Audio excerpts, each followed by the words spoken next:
함께 나눌 말씀 우리 지난주와 동일합니다. 마태복음 7장 우리 1절에서 5절 다시 한번 이 말씀 우리 같이 교독하도록 하겠습니다.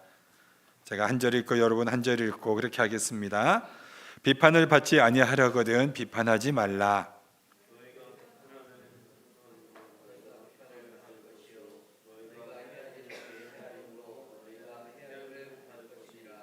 어찌하여 형제의 눈 속에 있는 티는 보고 내 눈 속에 있는 들보는 깨닫지 못하느냐.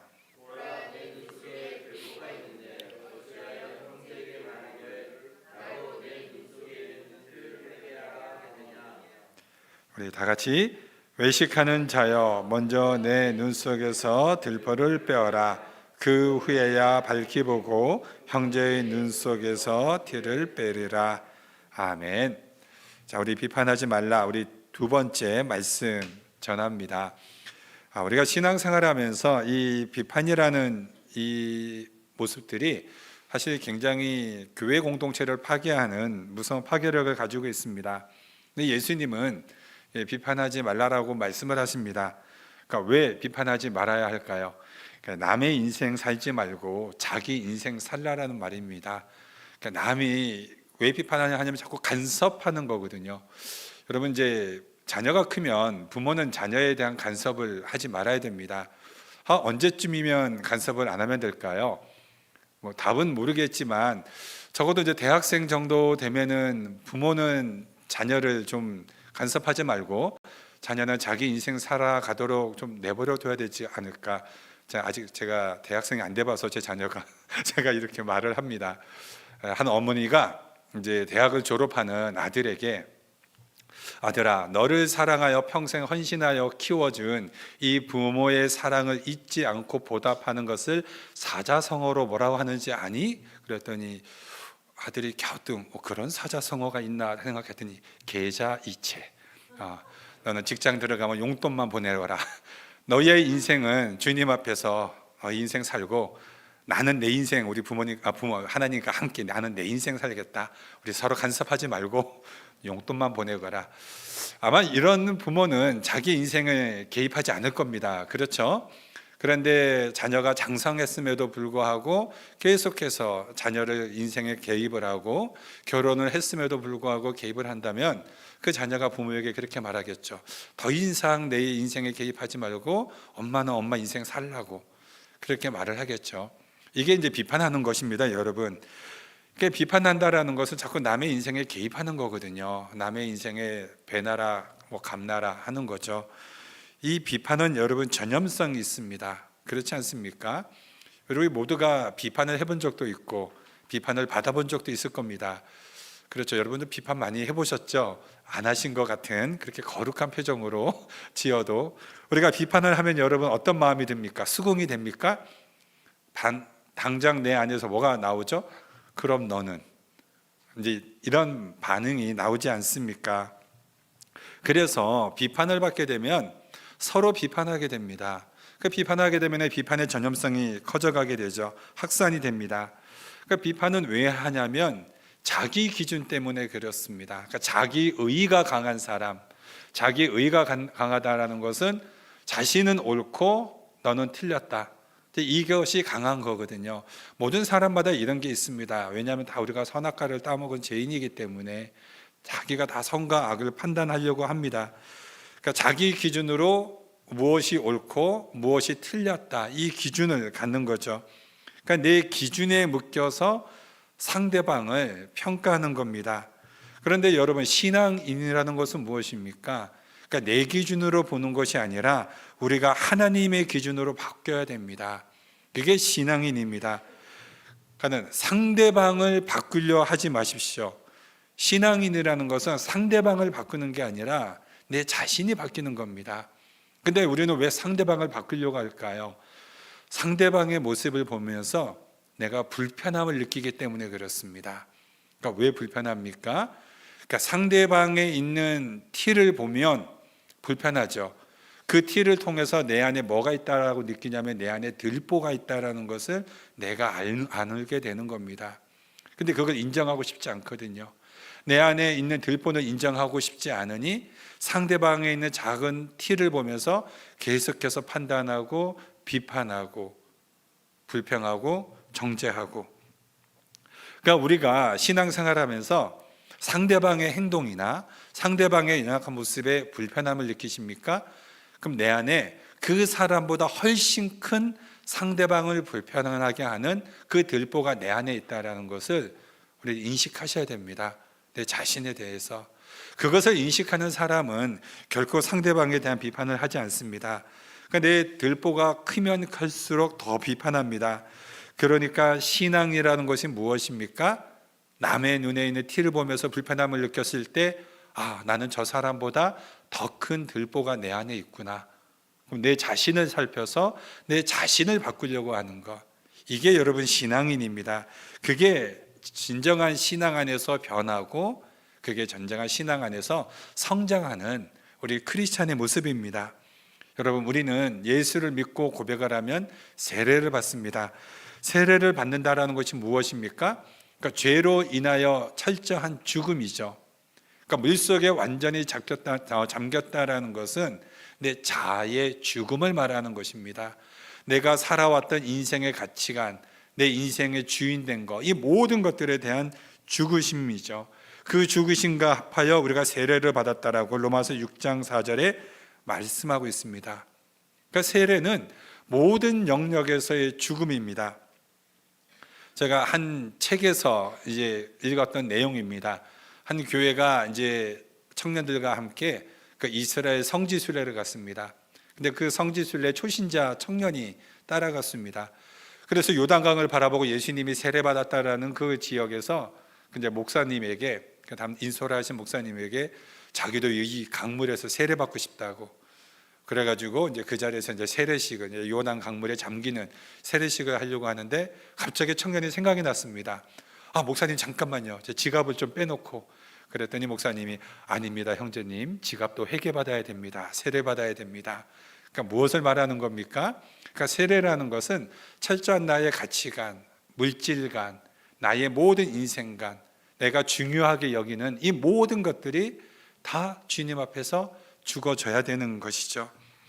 그렇기 때문에 내가 죽어져야 온전히 나의 죽음을 통하여서 예수 그리스도의 영광이, 예수 그리스도의 삶이 드러나는데, 내가 죽지 않으면 어떻게 될까요? 그러면은 그 자기중심, 이 자아가 자신의 성장도 가지지 못하게 하고 신앙의 깊은 넓은 그 은혜를 누리기보다 이 좁은 영역 속에서 하나님의 그 무한하신 그 은혜를 우리가 경험을 하지 못합니다. 여러분, 우리가 신앙의 그 깊이라는 세계를 들어가면 들어갈수록 더 넓은 그 깊은 은혜의 세계가 있습니다. 그런데 우리는 약간의 은혜만 맛보고 이것이 은혜가 전부이냐, 이것으로 판단하는 그 어리석은 오류를 범할 수가 있거든요. 그렇기 때문에 우리가 하나님의 은혜가 들어가면 들어갈수록, 또 내가 신앙이 성장하면 성장할수록 우리가 어떠한 신앙의 삶의 모습이 되는가, 자기 기준에서 이제는 상대방 중심으로, 그래서 이타적인 그런 신앙의 삶으로 나아가게 되죠. 루시아 시인의 찻잔 속의 파리 이야기라는 그 글이 있습니다. 그러니까 인도 네팔 지역에는 수많은 벌레들이 있는데, 이제 그 한국의 봉사팀이 네팔에 이제 봉사를 하러 갔습니다. 그래서 이제 봉사를 하는 가운데 이제 심해서 차를 마시게 되었습니다. 근데 차를 마셨는데 그 찻잔에 파리가 빠져버린 것입니다. 그러니까 이 자매가 너무 마음이 불편한 거예요. 내가 마시는 찻잔에 파리가 빠졌으니 이것을 어떻게 하지? 근데 이 얼굴 표정을 이제 감추질 못하고 상대방들이 자신을 보니까 자기 괜찮다고, 이거 큰 문제 아니라고, 별 문제 아니라고 하면서 노 프라블럼이라고 했습니다. 그런데 현지인이 와가지고 그 찻잔 안에 있는 파리를 건져주면서, 이제 여러분 걱정하지 마세요. 이제 이 파리는 조금 있다가 다시 날아가게 될 것입니다. 이제는 파리에 대해서 걱정하지 않아도 됩니다. 여기에 이제 이 자매가 충격을 받았던 겁니다. 그러니까 무슨 충격이냐면 이 자매는 봉사를 하러 가면서 그러니까 모든 기준을 자기 기준으로 본 거죠. 파리가 빠졌을 때 파리 빠졌어도 나는 괜찮아 였는데 파리의 입장에서는 자기에게는 노 프로블럼이지만 파리에게 있어서는 죽느냐 사느냐 빅 프로블럼인 거죠. 그러니까는 파리의 관점에서는 이거는 굉장히 큰 문제입니다. 그러니까 우리가 신앙생활하면서 우리가 이것을 놓친다라는 거죠. 우리는 신앙생활을 자꾸만 자기 기준으로 하려고 한다라는 것입니다.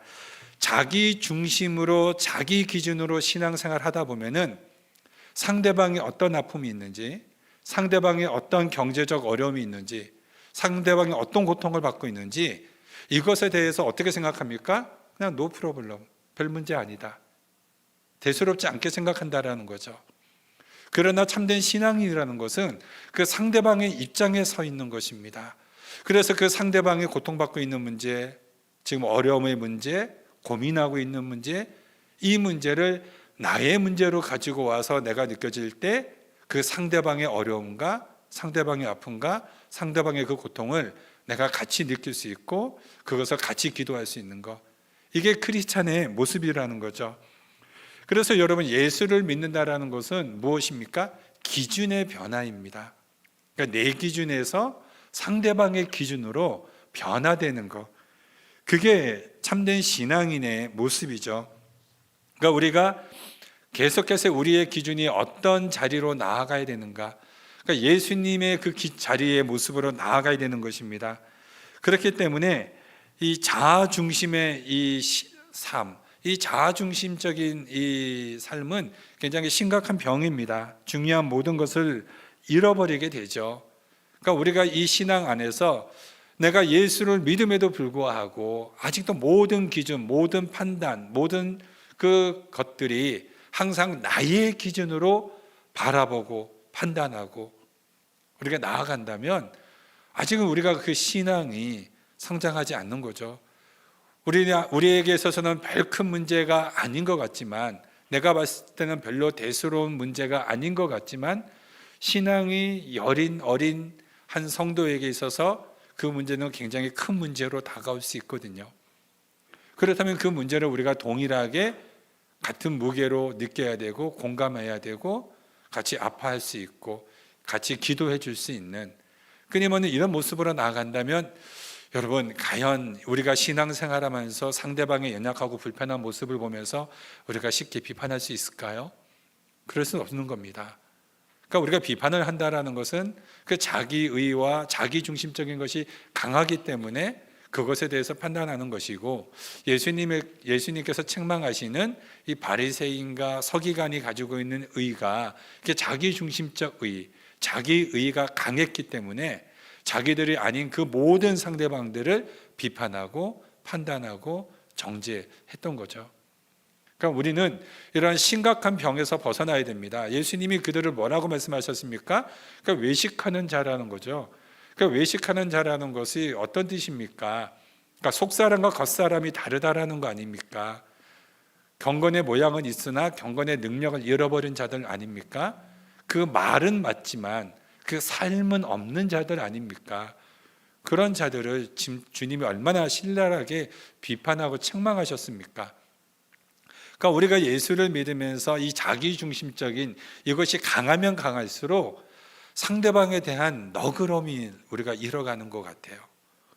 상대방에 대한 좀 여유로움이 우리 안에 좀 세워져야 되고 필요한 것 같습니다. 좀 기다려주는 거, 인내해주는 거, 좀 용납해주는 거, 그리고 포용해주는 거, 좀 그런 모습들이 교회 안에서 따스한 모습들 아닐까요? 우리가 신앙 안에서 정말 자기중심적인 이 자기의 신앙의 그런 모습의 안타까운 인물이, 우리가 이제 기도하는 사람이라고 하는 우리 히스기야 왕을 들 수가 있습니다. 히스기야 왕은 기도하는 사람은 분명히 맞습니다. 예루살렘이 포위당했을 때 이 히스기야 왕은 벽을 향하여서 기도하죠. 그러니까 하나님 외에는 이 문제를 해결할 분이 없다라고 절박한 심정으로 벽을 보고 기도하여서 그 18만 5천 명의 적들을 기도로 물리치게 됩니다. 그리고 또 히스기야는 죽을 병에 걸리게 됩니다. 그래서 하나님 앞에 기도하여서 눈물로 기도하여서 그의 생명 수명을 15년 더 연장받게 됩니다. 강력한 기도의 사람이죠. 그런데 여러분, 히스기야가 기도했던 이 국가의 적들이 쳐들어왔던 문제, 자신의 그 생명의 문제, 이게 다 자기 문제죠. 자기가 왕이니까, 또 자기 생명에 대한 문제니까 다 자기 자신의 문제를 놓고 기도했습니다. 그 기도에서 하나님께서 그 기도를 들어주셨습니다. 이제 히스기야가 강성해졌습니다. 당시 약해 보이던 이 바벨론에서 이제 그 축하단을 보내게 되죠. 사절단을.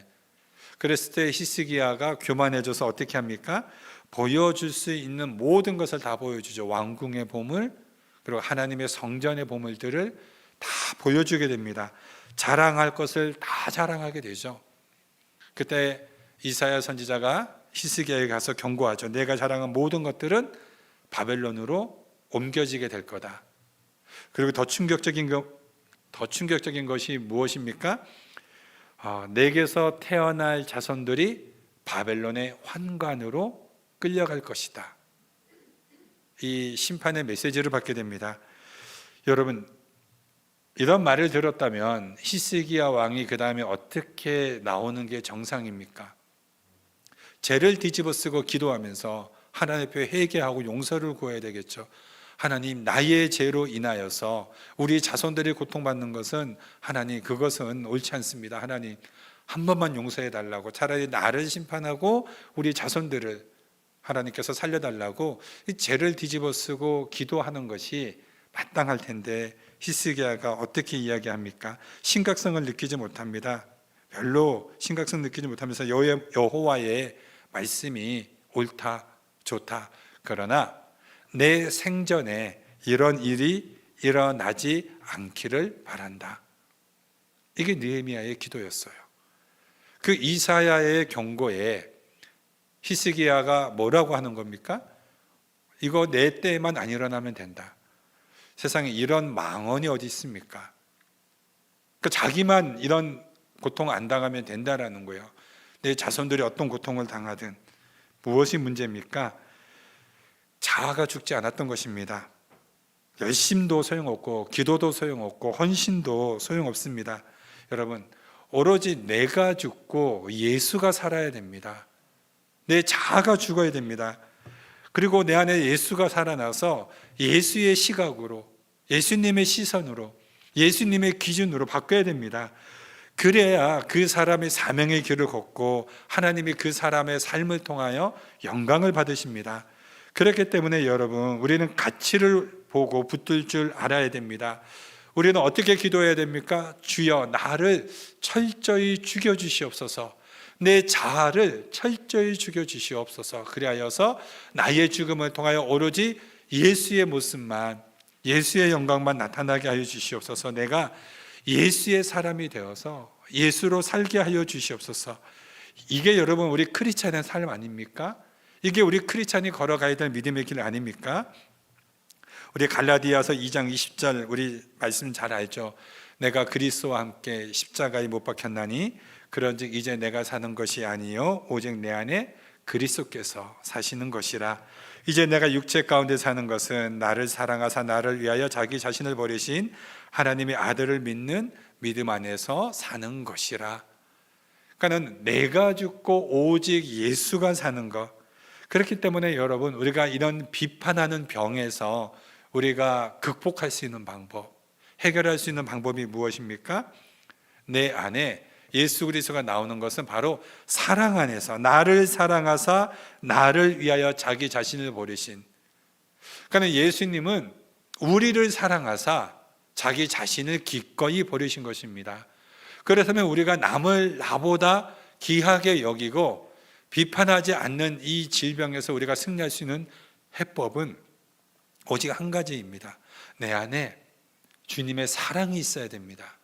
근데 사랑이라는 것은 하나님의 속성입니다. 내 안에서 만들어지는 것이 아니라 하나님으로부터 부여받아야 되는 것입니다. 그래서 여러분, 갈라디아서 5장에 성령의 9가지 열매가 나오죠. 근데 그 9가지 열매가 사실은 다 무엇입니까? 이게 사랑 안에서 내가 참는 거고, 사랑 안에서 양선하고, 사랑 안에서 절제하고, 이 모든 것들이 사랑 안에서 우리가 이 모든 것들을 이루어 나갈 수 있는 것입니다. 우리가 성령 하나님을 보혜사라고 부르죠. 우리를 도와주시는 영이라는 뜻입니다. 근데 그 보혜사를 다른 말로 바꿔도 돼요. 그러니까 사랑의 보혜사. 그러니까 성령 하나님은 사랑의 하나님이십니다. 그 성령 하나님이 우리 안에 이제 들어오시게 되면은, 우리 안에 임재하시게 되면 우리가 하나님의 사랑이 우리 안에 채워지게 되고, 우리를 통해서 하나님의 사랑이 드디어 나아갈 수 있게 되는 거죠. 그러니까 성령 하나님을 사랑의 하나님이라고 불러도 상관이 없습니다. 그래서 여러분, 오순절날 이 성령께서 기도하는 자들에게 임할 때 어떠한 모습으로 임하셨습니까? 불의 혀 같은 모습으로 임하셨습니다. 그러니까 무엇을 말합니까? 불의 혀 같은 모습으로 임하자 각 사람들이 각 태어난 그 지역의 방언을, 그 나라 언어로 말을 하기 시작했는데, 서로 언어를 배워본 적이 없는 사람들이 그 언어가 서로 다 소통이 되었습니다. 그러니까 성령이 우리 안에 임하게 되면 어떤 현상이 나타납니까? 소통하게 됩니다. 소통하게 되죠. 여러분, 한국 사람이 한국말을 하는데 소통이 안 되는 경우 많죠. 그럼 너무 답답하죠. 막 속이 터지고 미치는 것 같습니다. 왜요? 성령 안에서 이것이 안 되기 때문에. 소통이 안 되면 그 다음 나타나는 현상이 뭡니까? 큰 소리 지르는 겁니다. 저 사람과 내 사람의 가슴이 멀리 있다고 느껴지는 거죠. 그러니까 막 소리를 지르는 겁니다. 그러니까 소리를 지르다 보니 어떻게 합니까? 서로 상처받습니다. 그러면 그 가슴이 더 멀어집니다. 근데 사랑하면 어떻게 됩니까? 사랑하면 속삭이죠. 큰 소리 내지 않습니다. 모든 촉각이 상대방의 말에 관심을 가지지 않습니까? 그러니 소근소근 되는 거죠. 우리 이제 부부 되시는 여러분들, 대학 가운데 큰 소리가 납니까? 사랑의 언어로 속삭이고 있습니까? 우리가 사랑하면 속삭이듯이, 우리가 예수 안에서 성령님이 우리 안에 일어나게 될 때 우리는 차별하지도 비판하지도 정죄하지도 큰 소리도 내지 않습니다. 서로 사랑하는 그런 모습들을 나타내게 되죠. 오늘날 이것이 우리의 신앙의 모습뿐만 아니라 오늘날 한국 사회에서, 미국 사회에서도 동일하게 이런 비판이라는 것들이 우리 사회 속에서 너무 쉽게 일어나는 현상인 것 같습니다. 한국 사회 안에서 중국 사람들과 조선족들이 많이 있죠. 여행들도 많고.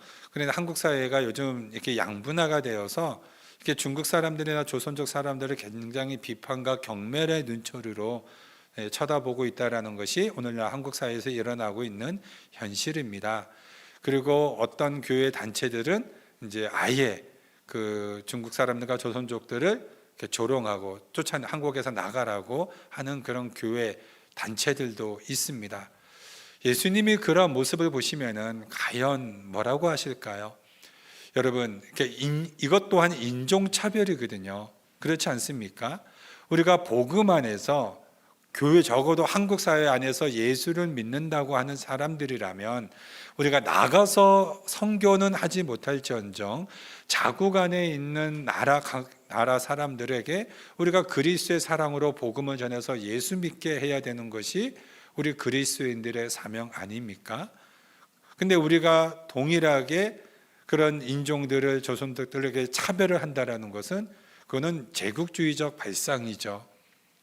그러니까는 가끔 그런 거 보면 한국 사람들은 좀, 저도 한국 사람들이지만 상대방을 좀 깔보는 게 있는 것 같아요. 옛날에 미국 사람들은 양키라고 불렀고, 일본 사람들은 또 뭐라고 불렀죠? 뭐 이렇게 쪽발이라고 부르고, 중국 사람들은 짱깨라고 부르고, 다 뭡니까? 낮춰서 부르는, 자기보다 남을 낮추는 그런 모습들 아닙니까?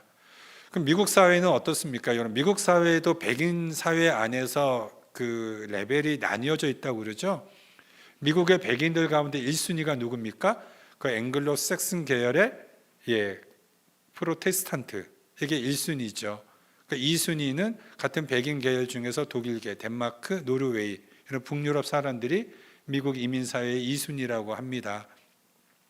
그러니까 3순위는 아일랜드계 백인들, 아일랜드계가 약간 이렇게 붉은 머리죠. 이렇게 먹을 게 없었을 때, 그때 이제 미국으로 많이 이민을 건너오게 되죠. 그러니까 4순위는 이탈리아계라고 합니다. 예, 그러니까 이탈리아계 백인들을 4순위로, 그러니까 마지막 5순위가 러시아계 슬라브족. 예. 그래서 이 러시아는 지금도 막 유럽 속에 들어가고자 하지만 유럽으로 인정받지 못하는, 그러니까 이게 미국 사회 안에서도 이렇게 레벨이 나뉘어져 있다라고 합니다. 그러니까 여러분, 이 안에서 제가 아는 저를 가르쳐 주신 이 교수님, 이제 구약을 가르쳐 주신 이 교수님의 사모님 한번 이제 말씀을 드렸지만, 그 의사지만은 미팔군 담당 그 의사였지만은 사령관 담당 주치의였는데, 그렇게 백인들이 공격해서 결국은 이제 미국으로 다시 돌아오게 된, 또 우리 교회 자매도 의사로서 활동을 하는데, 그렇게 백인 의사들이 그 자매를 공격을 한대요. 같은 이제 그 자매를 그렇게 무시하고 비난하고, 그래서 저한테 이제 기도 부탁을 할 때도 목사님 너무 힘들다고. 그러니까 미국 사회 안에서 이 백인 의사들이 이제 자기를 공격하고 막 비방하고 비난하고 하는 이런 공격들이 이제 그렇게 심하다고 합니다. 그러니까 인종차별이죠. 그러니까 인종차별 안에서 우리가 살아가는데, 이 사회가 그런 모습을 볼 때 우리도 얼마든지 그런 비판과 어려움을 당할 수 있는데, 우리가 예수를 믿는다고 하는 우리 그리스도인들이, 크리스찬들이 이 교회 공동체 안에서 오늘날 이런 모습들이 너무 사라져 가고 있지 않는가? 예수 그리스도의 사랑이 우리 안에 너무 사라져 가고 있지 않는가? 우리가 참된 우리가 사랑이 있다면 그 사랑은 당연히 우리가 이웃을 사랑으로 나타날 수 있는 그 열매가 나타날 수밖에 없는 겁니다. 한 젊은 청년이 예수님에게 찾아가서 묻지 않습니까? 우리가 제일 첫째 되는 계명이 뭡니까? 첫째 되는 계명은 하나님을 사랑하는 것이다. 그리고 둘째는 이와 같이 이웃을 내 몸처럼 사랑하는 거다. 예수님이 숫자를 몰라서 그 청년에게 첫째다, 둘째다 이렇게 알려주셨겠습니까? 첫 번째가 중요하다라는 거죠. 하나님을 사랑하는 자, 그 사람은 반드시 이웃을 사랑하게 되어 있다라는 것입니다. 그러면 무엇을 말하는 것입니까? 우리가 하나님을 사랑하고 예수 그리스도를 믿고 하나님의 사랑 안에서 성령이 내 안에 우리가 인치심을 받은 자라면 내 안에 뭐가 나타날 수밖에 없다라는 겁니까? 그러니까 사랑이 나타날 수밖에 없다라는 거죠. 그러니까 사랑은 무엇입니까? 사랑은 나보다 상대방을 더 귀하게 여기는 겁니다. 사랑하면 상대방을 더 귀하게 여기는 것. 저희 마지막 간증으로 오늘 말씀을 마칩니다. 저는 청년 때, 그러니까 고등학생 때 고등학교 1학년 때 예수님을 이제 영접하고 나서 고등학교 때부터 결혼하면서까지 10여 년의 기간을 전 무슨 기도만 했냐면, 하나님 저를 중국으로 보내주십시오. 저도 중국 선교사가 되겠습니다. 그렇게 기도했습니다. 그래서 선교단체에서 계속 또 중국 선교를 위해서 기도하고 그런 선교사님들의 그런 선교 사역도 듣고, 그래서 이제 결혼을 하고 아내와 저 둘 다 신학생이었기 때문에 돈이 없었습니다. 신혼여행 갈 돈이 없었는데 이 적은 돈으로 어디를 갈 수 있을까? 제주도도 갈 수 없는 비용이니 차라리 우리 중국 우한에 있는 선교사님한테 연락해서 우리 중국 단기 선교로 가자. 그리고 아내랑 보름 동안 중국 단기 선교를 갔습니다. 오지를 갔습니다. 무안에서 이제 차를 타고 3시간 넘어서 중국 지역의 이창이라는 곳과 그 당시 세계 최고의 댐이 있는 산시아 댐이 있는 그 소수 민족이 있는 곳으로 이제 비를 주룩주룩 내리는 곳에 이제 중국 단기 선교를 아내랑 선교사님하고 함께 가게 됐습니다. 갔다 오고 나서 제가 하나님 앞에 회개하면서 제가 중국 선교를 내려놓겠습니다. 하나님, 저는 중국 선교에 자격이 없는 사람입니다. 왜냐하면 거기서 중국 사람하고 엄청 싸웠거든요. 제 안에 중국 사람을 사랑할 수 없는 겁니다. 그 사람들의 삶의 방식을 제가 도저히 용납할 수 없고 이해할 수 없고, 너무나 그 더럽고 지저분한 그 생활 방식이 내 안에서 용납이 안 되는 겁니다. 그러니까 나는 중국 사람들이 저는 그 만들어준 그 음식에 손톱이 되게 길거든요. 손톱이 새카맣습니다. 근데 그게 국물과 함께 잠겨서 옵니다. 그럼 우리는 그걸 먹어야 되는데 제가 도저히 비위가 상해서 먹을 수가 없는 겁니다. 음식을 먹고 있는데 옆에서 막 담배를 피워대고, 그런 모습들이 너무 힘들고 어려워서 막 싸우기도 하고, 손가락 집어넣는 것 좀 빼라고 그러고, 막 그런 모습을 보면 제가 중국 사람을 사랑할 수 없는, 그 뉴비긴이라는 그 선교학자가 그런 얘기를 했거든요. 하나님의 그 선교라는 것이 하나님의 복음 안에서 그 문화를 나의 삶으로 받아들이는 것이다. 근데 제가 못 받아들이겠거든요. 그 사람의 가치관, 저는 그 사람들을 사랑할 수 없는 그것이 제 안에, 그것을 보면서 나는 자격이 없다. 그래서 하나님 앞에 기도하면서 하나님 잘못했습니다, 해결을 하면서 차라리 중국에 있는 한인 교회를 통하여서 제가 선교의 한 텀을 7년을 섬기겠습니다라고 기도했는데, 정말 하나님께서 저의 기도를 들으시고 중국에 있는 한인 교회에서 7년 동안 사역하고 곧바로 이제 미국으로 들어오게 되었습니다. 제가 그런 모습을 보면서 얼마나 자격 없는, 나는 선교사로서 내 열심만 가지고 있었지 정말로 그 영혼들을 사랑할 수 있는 그 준비가 안 된 자였다라는 것을 철저히 깨달았습니다. 한국교회 평양 대부흥 운동도 하디라는 감리교 선교사가 한국 사람들이 너무 미개하여서 도저히 저 민족에게 복음을 전하고 싶지 않다. 그것이 원산에서 그 사경회가 있었을 때 그 하디 선교사님이 하나님의 강력한 은혜 가운데 일어나서 자기의 이 교만함을 회개함으로 시작하여서 1903년에 원산에서 먼저 대각성 운동이 한번 일어났습니다. 평양 대부흥 운동, 1907년에 있었던 평양 대부흥 운동은 다른 운동이 아닙니다. 회개 운동이었습니다. 제일 먼저 회개한 분들이 선교사들이었습니다. 조선 땅이 너무 미개하다고, 그 조선 사람들을 무시했던 것을 회개하는 운동이었습니다. 하나님의 사랑이 임하면, 성령이 임하면 바로 상대방을 비난하고 무시했던 이 회개가 일어납니다. 그리고 진정하게 뭡니까? 그 민족을 사랑하게 되죠. 우리가 우리 교회 공동체 안에서, 우리 사회 공동체 안에서, 우리가 만나는 사람들 안에서 우리가 하나님의 사랑이 임하면 무엇이 제일 먼저 일어납니까? 회개가 일어나고 내가 저 사람을 사랑할 수 있도록 이해하고 용납하고 받아들이지 못하는 이 나의 부족한 연약한 나의 모습을 회개하는 것입니다. 그리고 나보다 남을 더 귀하게 여기는 그런 이타적인 자세와 희생과 섬김의 모습이 나타나게 됩니다. 왜냐하면 예수님이 그런 모습을 사셨거든요. 우리 사랑하는 벨벳하는 장로교회 성도 여러분, 우리가 오늘 이 말씀을 통하여서 이 비판이라는 죄가 얼마나 우리가 무서운 심각한 예수 그리스도의 그 길과는 정반대된다라는 이 심각함 속에서 우리가 다시 한번 우리의 모습이 이런 비판의 모습이 있는 것은 아닌지 우리 자신을 다시 한번 점검하기 원하고, 우리가 더 성령의 은혜를 구하여서 우리가 상대방들을, 이웃을 나보다 더 귀하게 여길 수 있는 하나님의 사랑에, 성령의 충만한 은혜에 그런 종들이 되시기를 주님의 이름으로 축원드립니다. 기도합니다.